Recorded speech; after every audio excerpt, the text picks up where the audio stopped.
inspiration.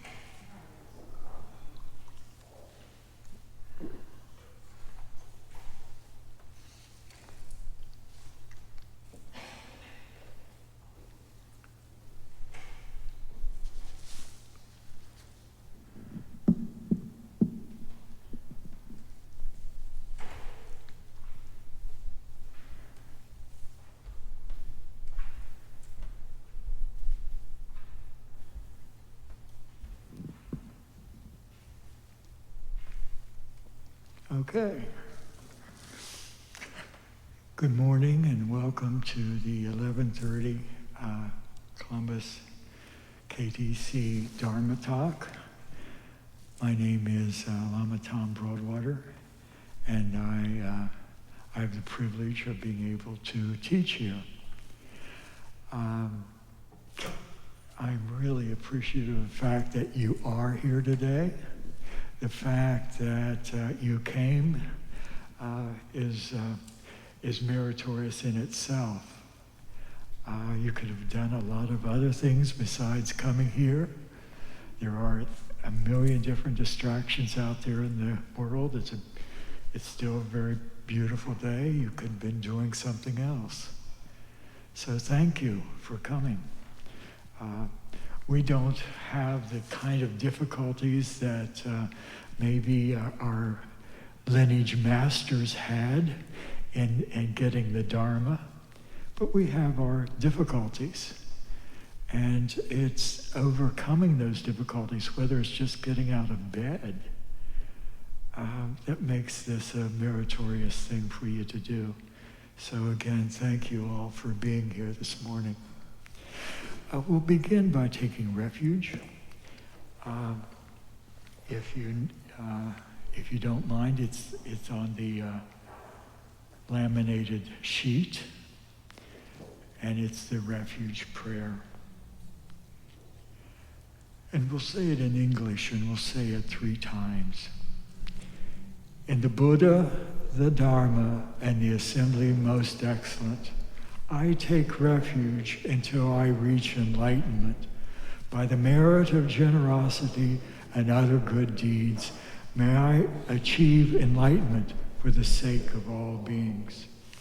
In the Buddha, the Dharma, and the assembly most excellent, I take refuge until I reach enlightenment. By the merit of generosity and other good deeds, may I achieve enlightenment for the sake of all beings. In the Buddha, the Dharma, and the assembly most excellent, I take refuge until I reach enlightenment. By the merit of generosity and other good deeds, may I achieve enlightenment for the sake of all beings. Again, thank you for being here this morning. So the topic I chose to talk about today is a prayer, actually. It's a short prayer, Vajradhara, and it's well-known. It's a well-known prayer. When I was doing the summers for the last maybe 15 years, when Kempokarta Rinpoche was still living, every summer, every session began with this prayer. So I have a great deal of fond memories about it. It's a beautiful prayer. It's beautiful because it lays out for us how we come to know our own mind. It's written by a fellow by the name of Bengar Zampo. Really an extraordinary fellow. He was the student of the 6th Karmapa and was actually the teacher of the 7th Karmapa. Between those times, he spent 18 years on an island in Tibet called, on a lake, on an island called Sky Lake.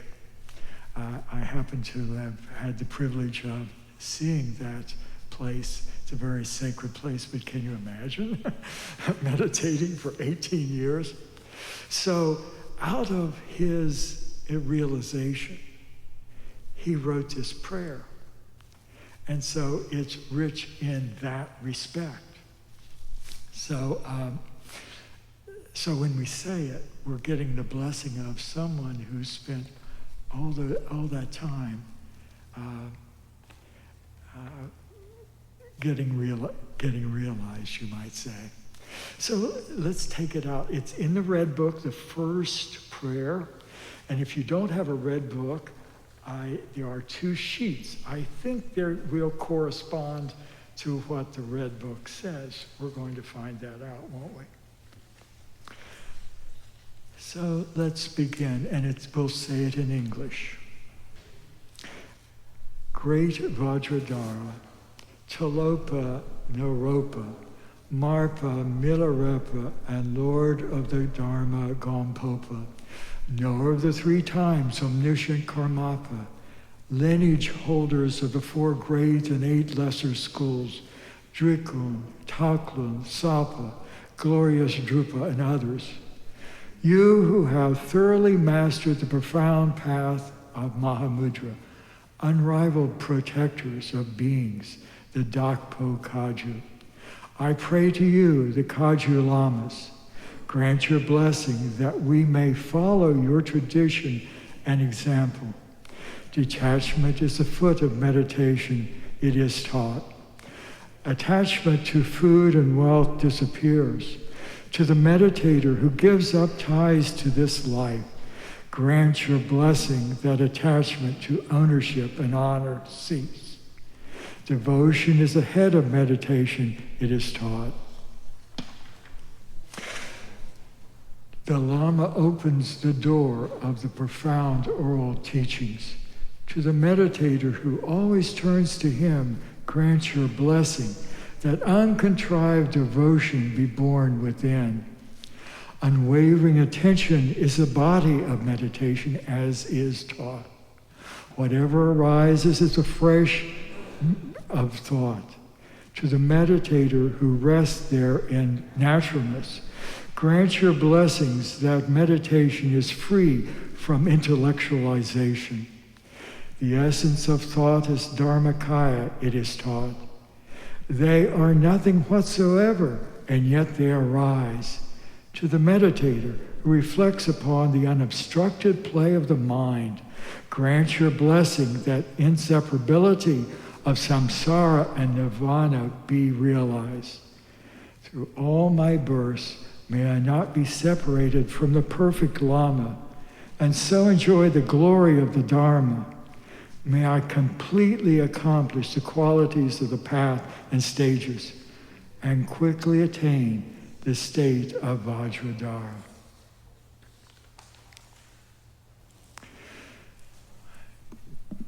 It is really a beautiful prayer, and it encapsulates the very essence of our lineage. Basically, the prayer outlines all the important stages that we have in training to reach Mahamudra. And we'll explain that term in a minute, what Mahamudra means. Basically, if you look at the outline of the prayer, it begins with what we call a field of merit, all those individuals noted there in the beginning. So what we do when we say this prayer, we imagine this field of merit, these individuals in front of us, above our heads. So that's the first part. The second part, the prayer talks about renunciation or revulsion. Then it talks about devotion to the Guru. Then it talks about undistracted meditation. And finally, it talks about penetrating insight. Then it comes to a dedication. So those are the elements to this prayer. And they basically are the steps we take to Mahamudra. Now, the first part, all those individuals indicated there in the prayer, they're the lineage masters. They are the ones that realize Mahamudra, and from their mouth to their students' ears, taught them the Mahamudra, what it was. Lineage can be, you can see lineage as two things. One thing, you can see it as an unbroken spiritual line that begins from the source and continues from generation to generation. Kempo Holmes has identified two types of lineages. The first is the external one, the unbroken line of realization that goes from the guru to the student. That's the first one. But and that's external. But there's an internal lineage, and that is our Buddha nature, which has always been there, always will be there. We just haven't recognized it yet. But it is an unbroken line from beginningless time until now. This lineage, this internal lineage that is within us. And so here's the trick. When the causes and the conditions are met, and this external, these teachers, that lineage in the person of the guru, and the internal lineage from the suited students meet, then we see our nature, our true nature.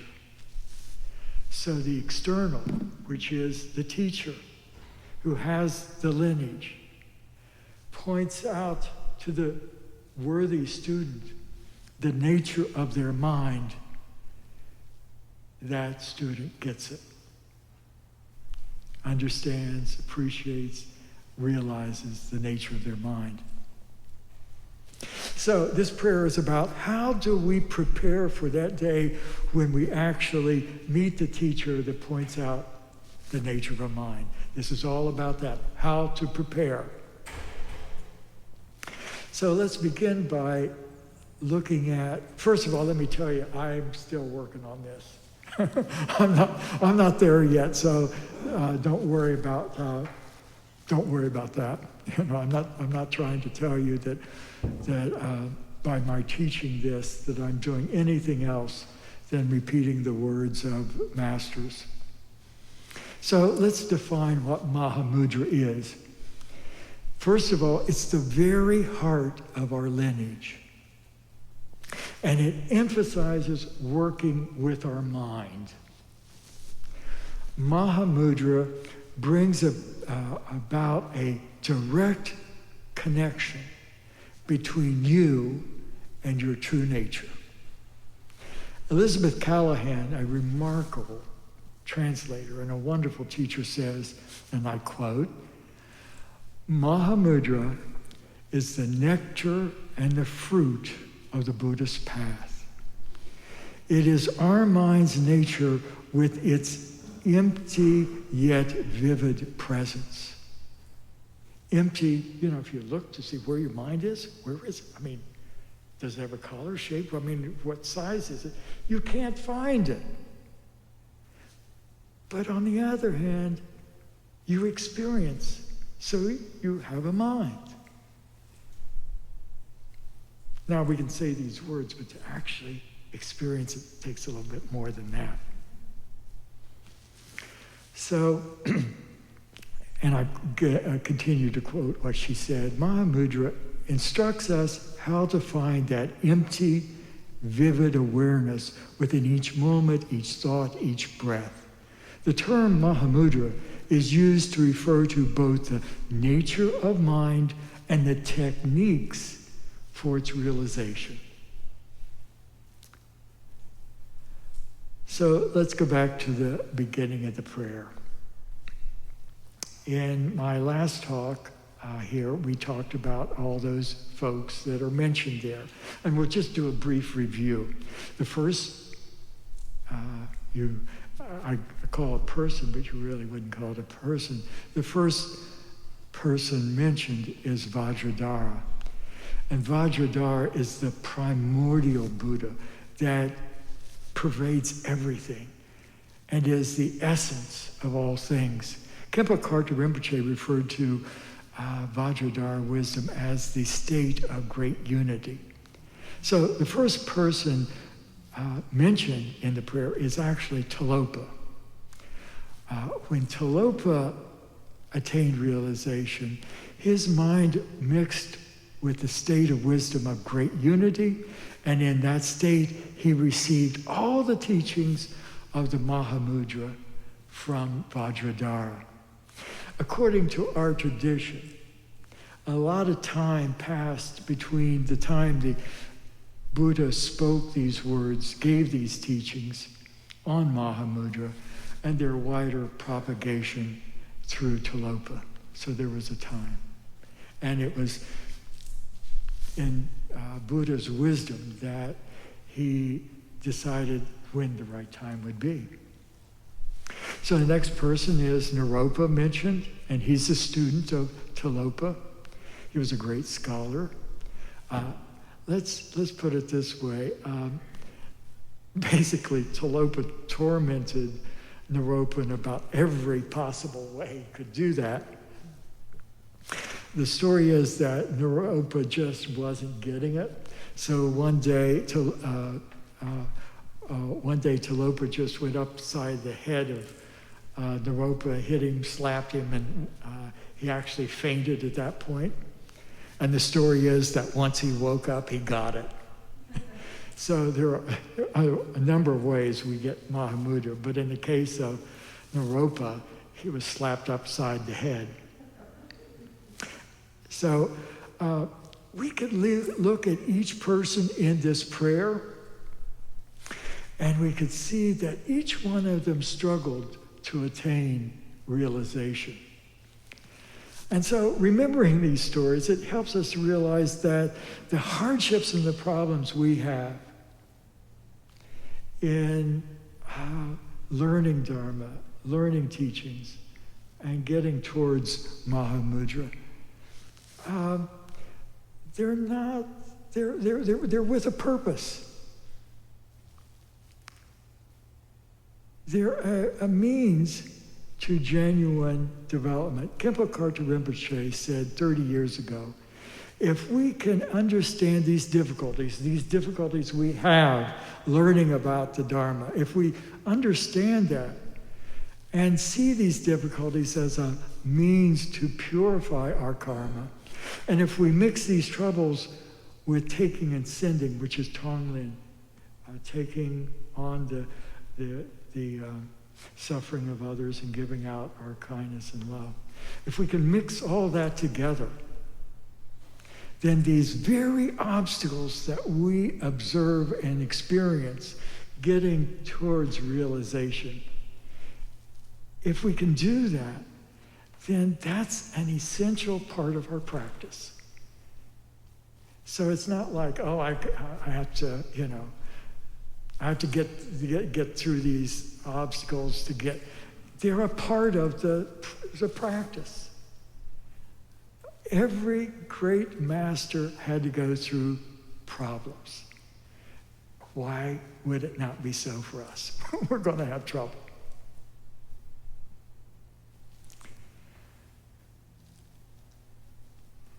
Actually, these troubles are wearing away our defects and accumulating merit. And anybody who has spent any time on this path knows that. Maybe at the moment they don't recognize it being so, but subsequent, all of a sudden you realize I needed that to get rid of my pride or my anger or whatever obstacle we may be facing. We needed that obstacle in order to overcome those kind of problems. So it's an essential part. The prayer also mentions Marpa. He was a student of Naropa, and he traveled 3 times to India. Again, a very difficult thing to do. And the thing about it was that when Marpa did get it, Marpa's personality exploded. He became totally engulfed in compassion, intelligence, and diligence. So here's the point. Just simply hearing the teachings not enough. We actually got to incorporate them in our lives. It's nice to hear teachings, but they won't do us any good until or unless we're willing to integrate them in our own body, in our own practice, in our own lives. Then we meet Milarepa in a prayer. He's a well-known Tibetan yogi and saint. We won't tell his story here, except to say that because of his diligence, his practice, and realization, the teachings have come down to us in a very pure way. Then finally, we have Karmapa, and he was a student of Milarepa. He was really a very smart fellow. And he was a monk. And he had lots of practice before he met his teacher, Milarepa. So it didn't take him very long, they say a year. It took him just a year to understand all the teachings that Milarepa gave to him, because he was a really smart and accomplished person. But they do say that, after all those teachings, he still stuck around for a while to meditate. Are you getting the idea here that these folks, that it's not just something that happens and it's all there. Sometimes it takes a long time. We were talking about that in Nindra today, that it does take time.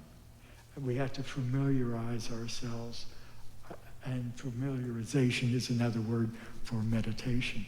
So, Karmapa stuck around for a while to become really familiar with what Milarepa was teaching.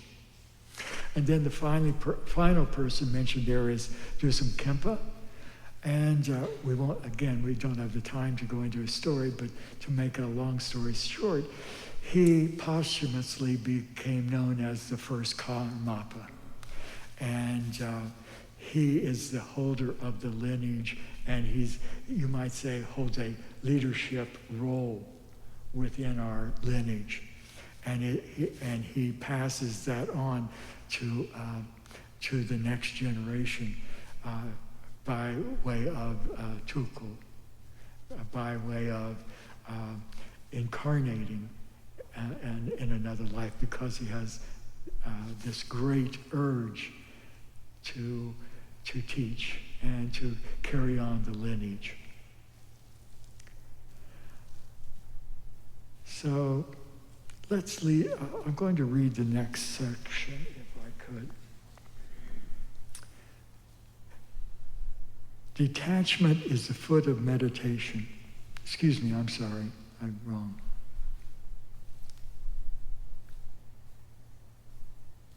I pray to you, Kagyu. Okay. Grant your blessings that we follow your tradition example. Detachment is the foot of meditation is taught. Attachment to food and wealth disappears to the meditator who gives up ties to this life.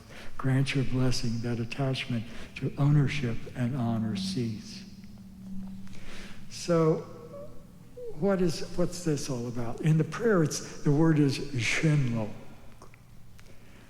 That's supposed to be the foot of meditation. What are feet? Feet get us from one place to another. So this Shenlok is what gets us from our unenlightened state to a more enlightened state. It's how we make progress. So what is Shenlok? Well, the Karmapa likes it translated as revulsion. The Karmapa says, it's like you're walking down a road in your bare feet and you step in mushy dog poop. That's what he said. I'm not making that up. That's what he said. And what happens when you get in mushy dog poop? You say, ugh. You're sort of revulsed by that. It's that kind of feeling of revulsion that moves us forward. Ken Holmes says that the Shenlok currently among Tibetans means car sickness. It's that feeling of, oh God, will this never end? Anybody in here ever experienced car sickness? No? Oh, there's a couple. Okay. It's awful, isn't it? So this is what moves us. There's another great teacher by the name of Jetsun Galtsen, a Sakya teacher, and he defines Shenlok in terms of detachment and fixation. And he says, if you're attached to this life, you are not a dharma practitioner. If you are attached to samsara, there's no renunciation. If you're attached to your own benefit, you lack love and compassion, bereft of bodhicitta, the heart and mind of enlightenment. If fixation arises, you don't have the view. So there are different ways of looking at this idea of Shenlok.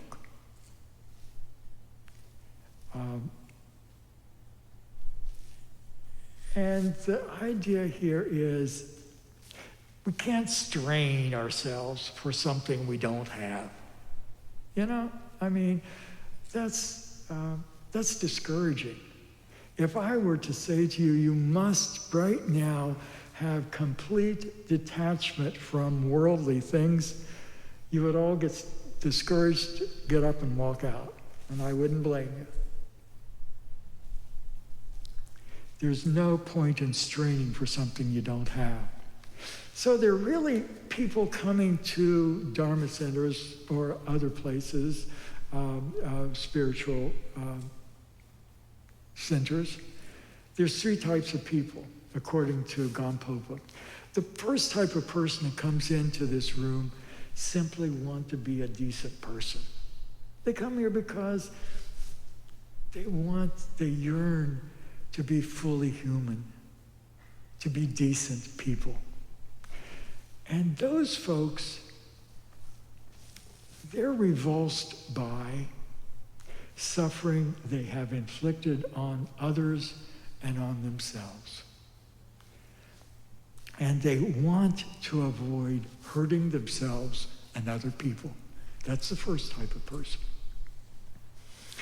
Then there are people who are revulsed by worldliness. They're like the monastics. Things that attract us don't attract them. And they're willing to give up all worldly pursuits. They're sick and tired of being confused both in mind and heart. And then there are a third type of person that come to Dharma centers and to spirituality within the Buddhist tradition. And we call them bodhisattvas.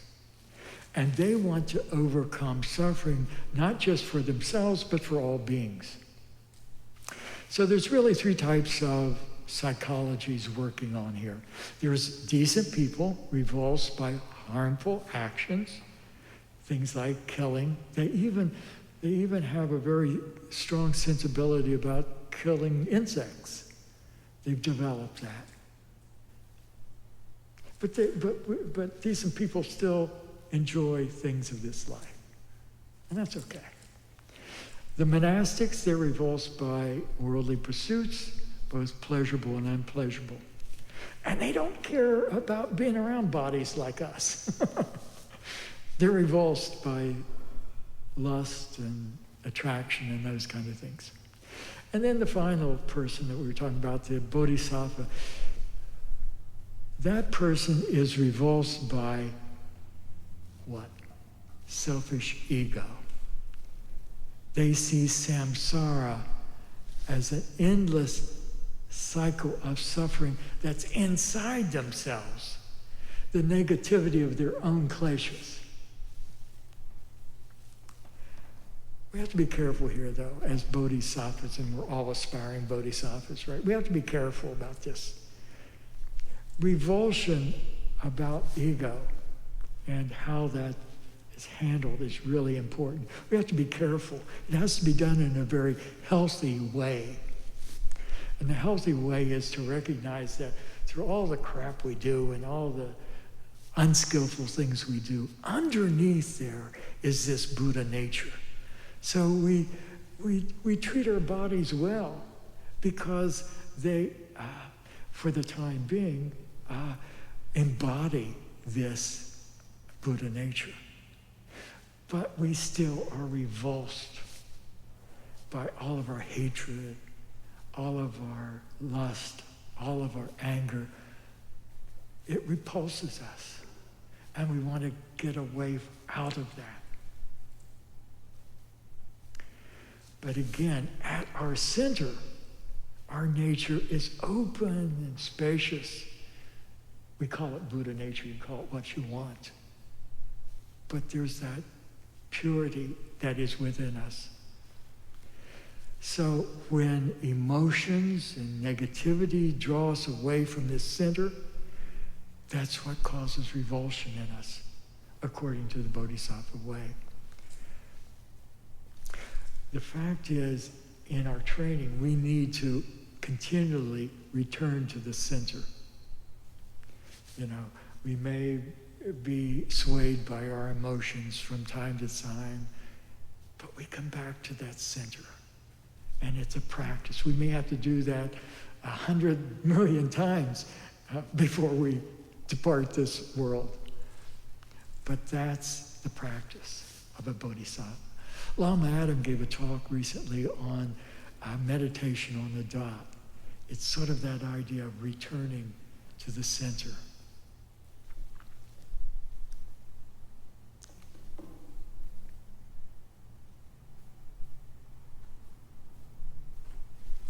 So we really have to meditate deeply on this idea of revulsion. One of the ways we can do that is using the four thoughts that lead us to the Dharma. You can find that on Lama Kathy's website, I believe. And I'm going to paraphrase those for you. But go to her site for the exact words. But here's a paraphrase of that. The first is contemplate that your life, my life, everyone's life is so precious. But chiefly because it is an opportunity to seek and find the liberating truth. That's why life is precious.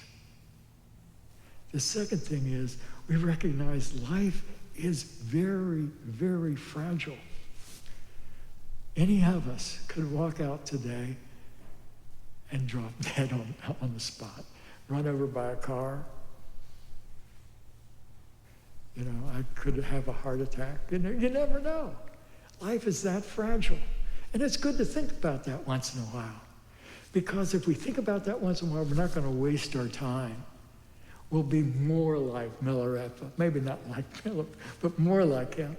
If we recognize you and I don't have a lot of time. I'm 74 years old.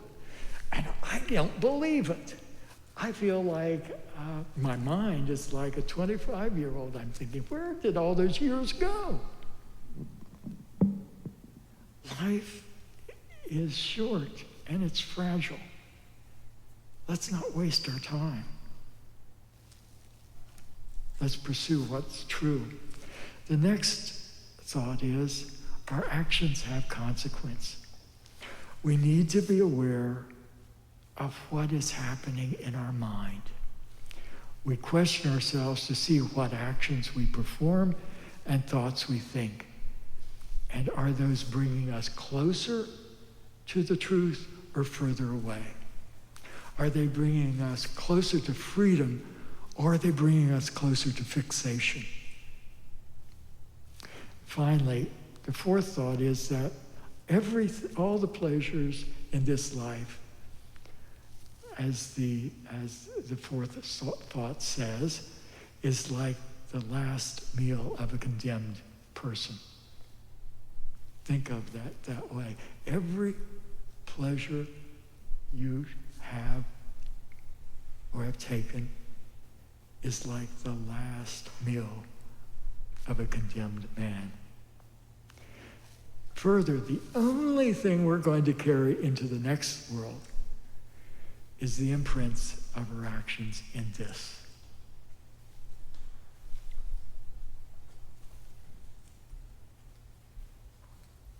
The fact is, and this is a hard one to recognize, the fact is the Karmapa said, if you only want to accomplish benefit in this life, you don't need dharma. If all you're concerned about is this life and its accomplishments, you don't need the dharma. All you need to do, if you want to be a great doctor, you go study what doctors study. If you want to be a great therapist, study what a therapist studies. So you learn the ways of the world, and you train in those. On the other hand, the Dharma practitioner's chief concern is longer term, future lives, and ultimately liberation and the liberation of all beings. We're not going to be Milarepa, okay? But we can lessen our fixation on the worldly details that bog us down, that we fixate on. We do the things we need to do, but maybe with a little lighter touch. Now, I am sure, people in this room that right now are not sure there are such a thing as future lives. And that's okay. It's okay. Don't have to worry about that. You can still practice, and practice what you see as being beneficial to you. You don't have to right now believe in future lives. Those prayers of aspiration for the world, that creates merit for you. And with that merit, gradually, you may develop the ability to hold a deeper view. But no matter what, you know the simple acquisition of wealth will never create lasting happiness. I mean, this seems to be a secret among the worldly folk. You know, Elon Musk I've got billions and billions of dollars, and he still wants more. Apparently thinking that that's going to make him and everybody else happy. I don't know. But you and I, you wouldn't be here if you didn't think this. You and I know that the simple acquisition of wealth is going to make you lastingly happy. You know that. That's why you're here. So as the Karmapa said, and this is a little off the subject, but I guess it is on the subject. He says, if meditation is attached to this life, no matter how much meditation one does, the meditation only serves to reinforce attachment and fixation to worldly things, and no other purpose. No other purpose. So if you sit down and meditate thinking, this is going to help my job, I mean, that's fine. Nothing wrong with that. But ultimately, all it's going to do is make you more fixated upon your job. Now, there are secondary benefits to meditation, and we all know those about blood pressure and so forth and so on. But from a Dharma perspective, we're meditating for a different reason. We're meditating for our total and complete liberation, for our ultimate happiness. All the other things, I'm not saying any of that's bad. I'm just saying the truth is, if our motivation is worldly, it's simply our meditation will reinforce those worldly pursuits and fixate on them. The prayer speaks of severing all ties to this life. So we want freedom. Freedom is a gate to happiness. What controls us binds us to unhappiness. Okay, so I have a dog named Lucy, and she loves to be outside. So I take her outside and I pound the stake in the ground and tie her leash to it, and she goes running around. That stake is like our fixation on this life. It binds us, it keeps us from moving. Now in Lucy's case, it's a little different. In Lucy's case, it keeps her from biting the mailman. But in our case, the analogy is that our fixation on worldly things exclusively puts us in a position of just going around in circles all the time. And so our masters are pointing out, let's pull up that stake and let's take the path towards liberation. The third verse, if I can find it.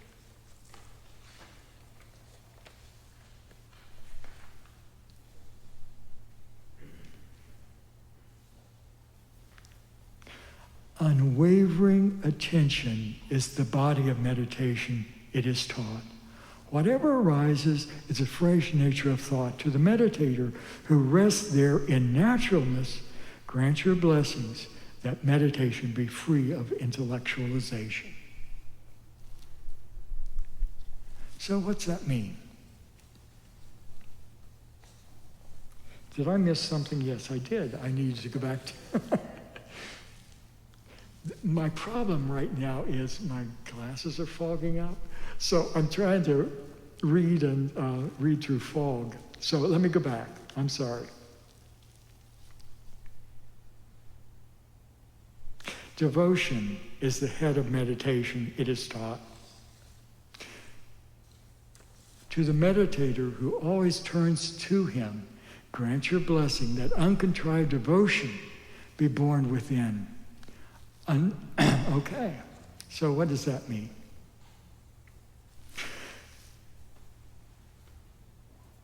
Devotion to the guru is a means to Mahamudra. In the Tibetan language, it's Mugu. It's written in the prayer, Mugu. Mu means great appreciation or longing for, and Gu means respect. Milarepa had respect and devotion for his teacher and for the Dharma. First of all, because he knew the results of his action would result in horrible future lives. So he was well motivated. But he had devotion to a path that purified all of those defects. So again, how much devotion we have depends upon the power of our own mind to generate it and our mental capacities. Now, if you're a person that always tries to see the faults in other people, you're going to have a hard time being devoted to anybody or anything. So the first problem is our own fault finding in just everybody. That's the first problem. We're not even talking about devotion to the teacher right now. We're talking about to one another. So the first thing we got to work on is being devoted to, respectful of, compassionate with each other. That can lead to our starting to see the Buddha nature in everybody. That we have this Buddha nature in us, and I can see it in you. Now, if I'm always looking for faults, I'll never see it. That's a pure view, and it takes practice, and it takes familiarization with it. But it's the way, it's the path to being devoted to a teacher, to someone that's going to reveal the truth to you. So we start seeing each other in a kinder way. And then when the kind teacher comes along, we can believe in them. Now, we use the word guru here. And that's someone who has realization and can impart it to the student. When we choose our gurus, we have to be very careful and investigate for time. That's important. But when we find that person, that teacher that we trust, we can't be looking at their faults, but only looking at their good qualities and try to bring those into our own way of living. I remember the first time I ever met Khenpo Karthar Rinpoche. It was actually October of, I think it's 1999. I saw him and I said, that's who I want to be when I grow up. And that's sort of what it's like when you find your guru. Now, right now in the beginning here, you and I may not need a guru. We just need a good spiritual friend we can trust in that is at least a couple of steps ahead of us spiritually.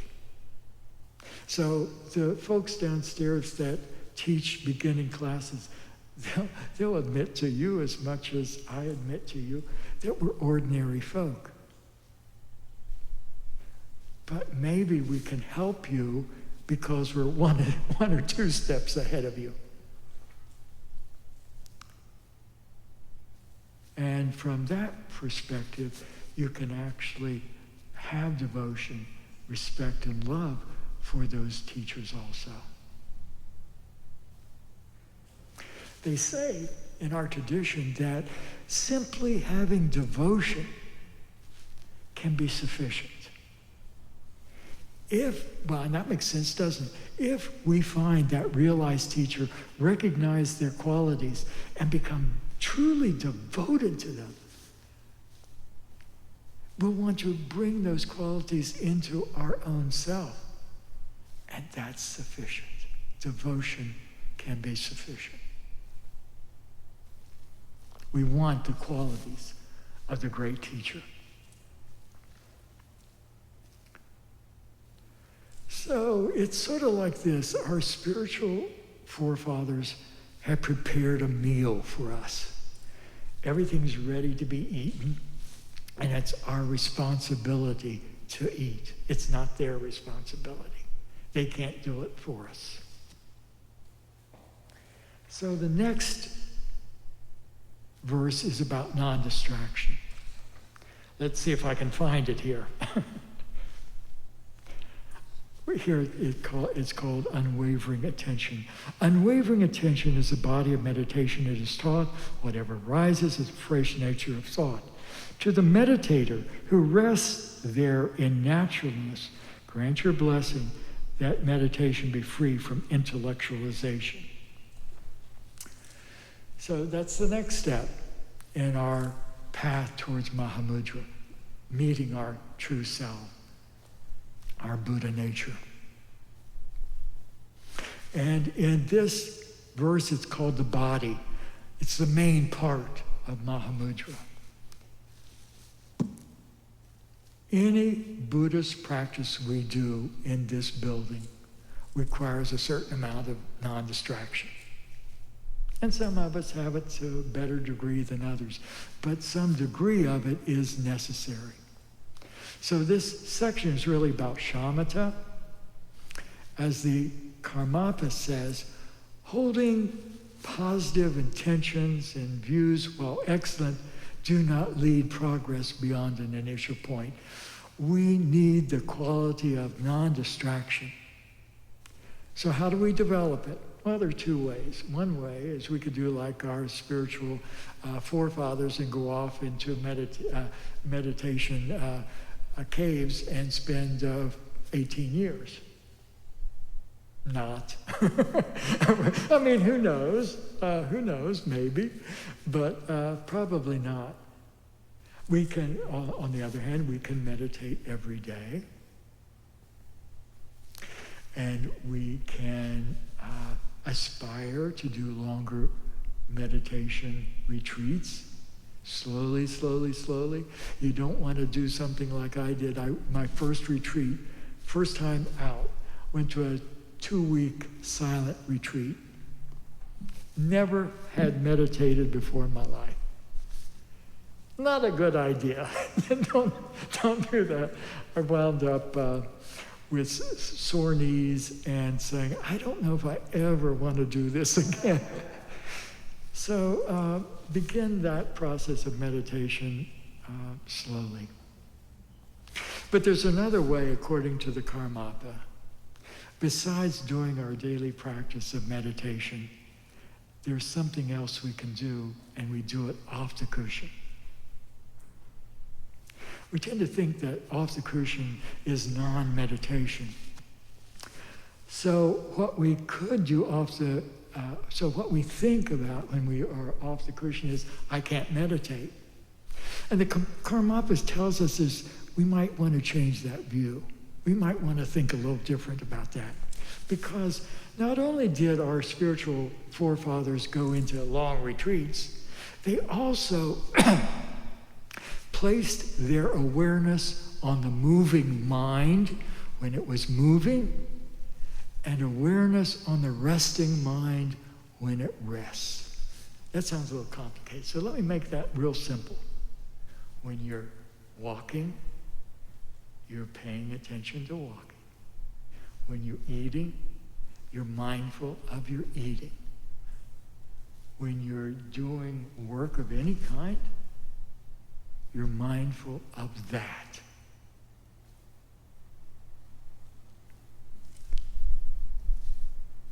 And in that way, we start developing mindfulness and awareness.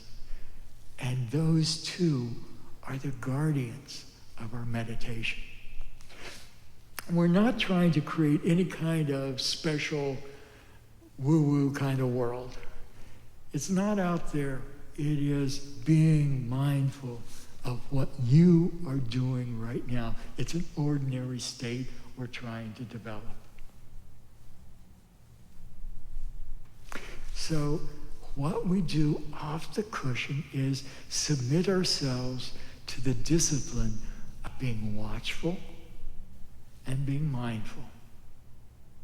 And the practice is to keep returning to that center I spoke of time and time again, and never giving up doing that. Familiarizing ourselves with that process of returning to whatever it is we're doing. I drove here this morning from Zanesville, and I was thinking about this. But before I was thinking about this, my mind was all over the place. I was thinking about, whether I wasn't driving really. It's sort of scary, I guess. And we do that all the time, right? So it's just about paying attention, being aware and mindful of what we are doing, and when our mind strays, returning to the center.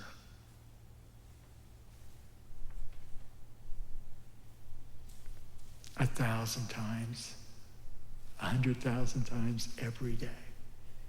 But it becomes easier and easier over the long haul, not to worry. The analogy is the dog and the lion when they're thrown a stone. Well, let me do better. Lucy, my dog Lucy, I'll throw a teddy bear down the hallway. She'll grab it and bring it back to me. I'll throw it again.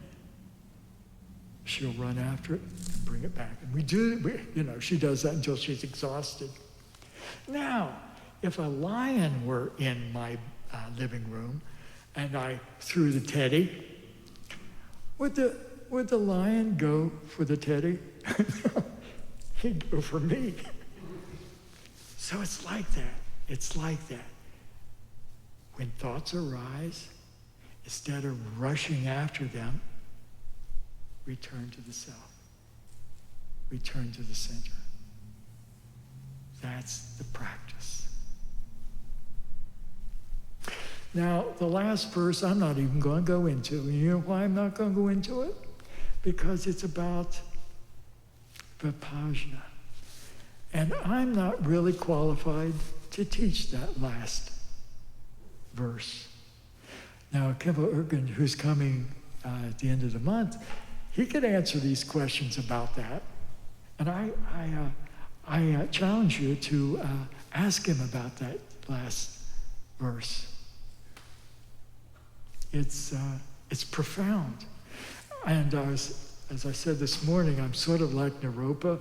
I understand each word and it's, what it says.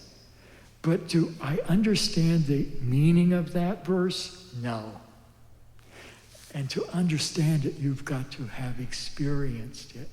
Now, I'm not discouraging you from reading that. In fact, read it many times. And familiarize yourself with those words. But right now, I'm not going to try to teach from it. So what I'd like to do, and I'd ask Lama Kathy if she didn't mind, it's beautiful. It's absolutely gorgeous, the chant for this prayer. And I've asked Lama Kathy if she would not lead us in that chant. And you can follow along. And we'll do it in Tibetan. And I'm going to give you the microphone, Lama Kathy.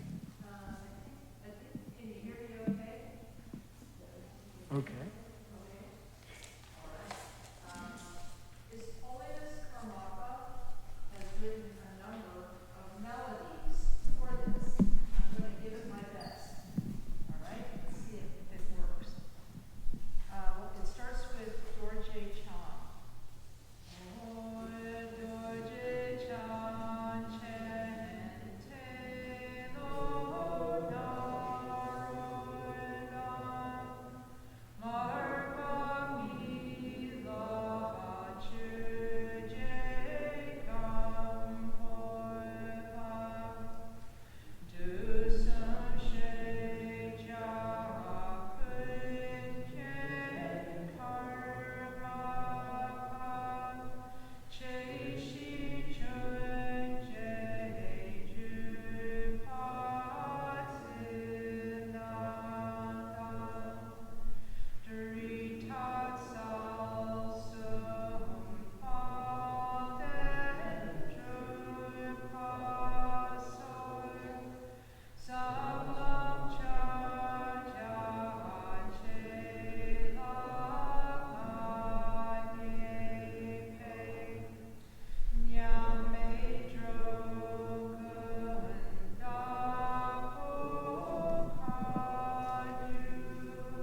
to thank all of you for your kind attention.